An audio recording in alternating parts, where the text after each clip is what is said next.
What's good, everybody? Welcome to another Shadow Gym Live. I'm your host, Torin Gooley. Hopefully this video won't be too awkward. I want to talk about love. This has been a topic I've been wanting to talk about for a minute, but I hadn't really found the words. To be honest, hadn't really been too much in the mood to talk about it, but I'm one of those people who I love love, and of course I want that for myself, and I'm happy when I see it, see other people have it, but I'm coming to a point where the contrast in my life is really pointing at the fact that I want it for myself, and it's kind of uncovered some wounds that I've had surrounding that, particularly a limiting belief that I carried with myself a long time, that the people that I want don't want me.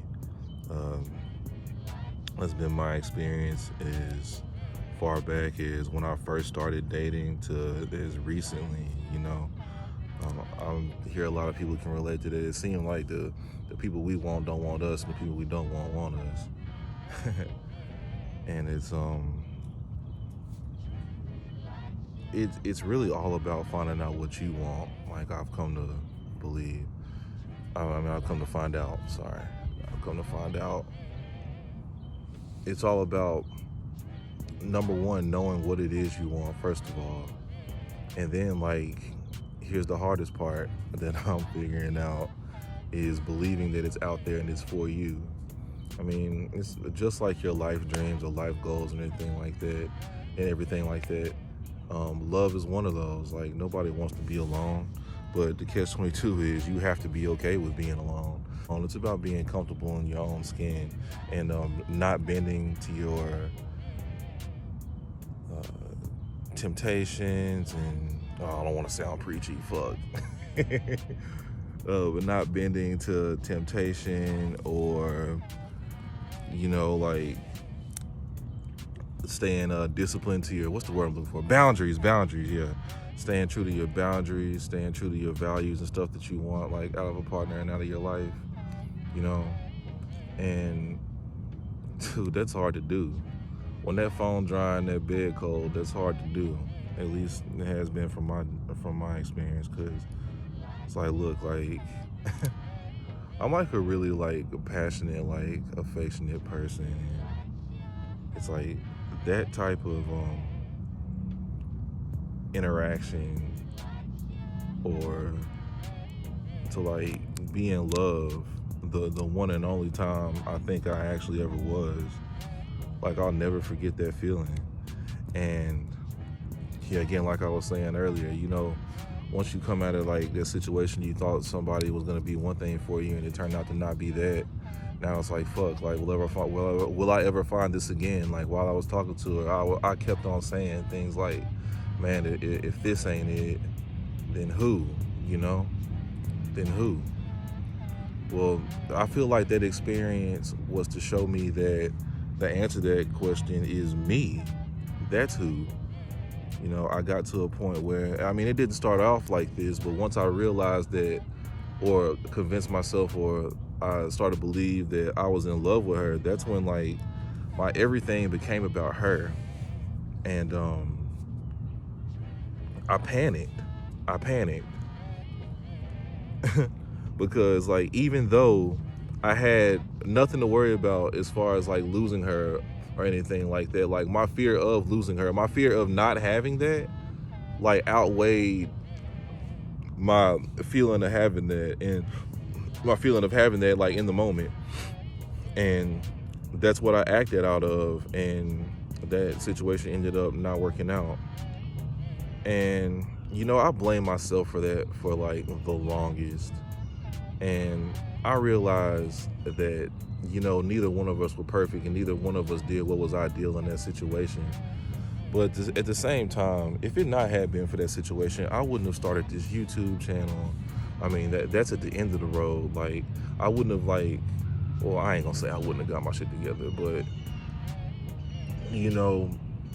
as far as mentally and emotionally, and doing the shadow work that I knew I needed to be doing, and that I knew I'd been putting off up until then, and you know, it sent me on like a whole nother journey in life. I've like found myself a whole nother passion.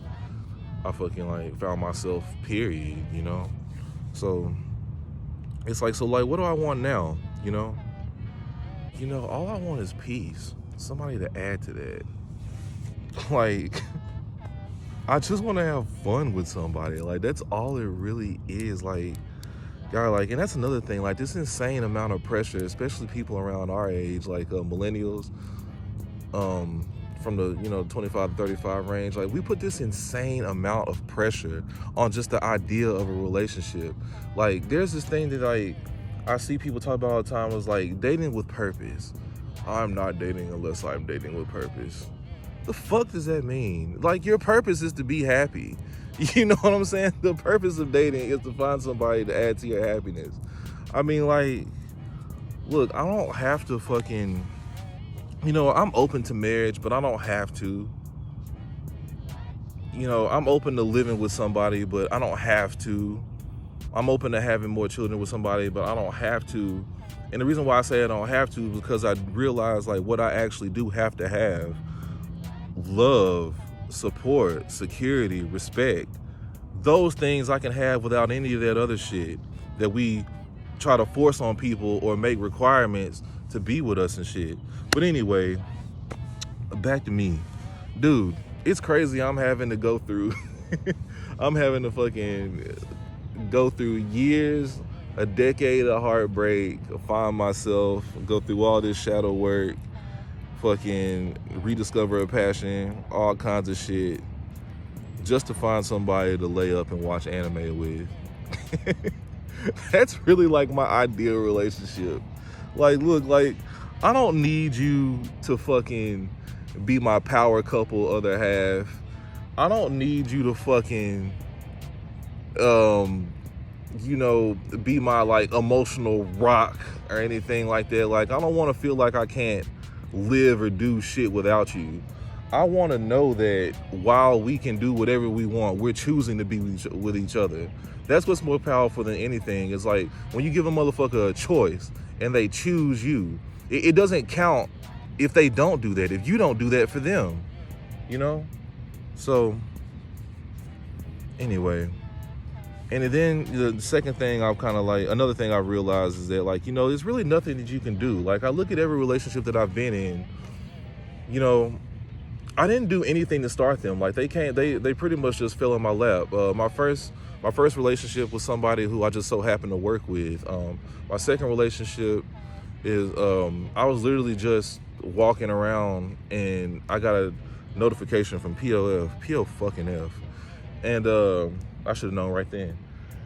And then, I just got a random notification, and then, the rest is history with that.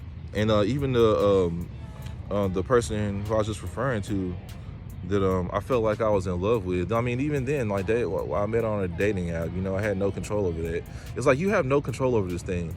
And our pain from this, I feel like, comes from us trying to force control, trying to feel like we can do things to make this happen. You can't make anybody love you. I mean, we've heard that so many times, but yet every day we try to do it, We try to make motherfuckers that, make us feel one way sometimes and make us feel another way sometimes, make us feel the same way all the time when they ain't even who the fuck they are. You can't make them, So, yeah, that's what I wanted to get off today. Yeah, the message is just like, love yourself, man. Love yourself and make that the standard of your life. And wait until somebody else willingly does it. Hard pill to swallow, but that's all you can do. Good day. Happy Monday, happy week, happy life. Peace.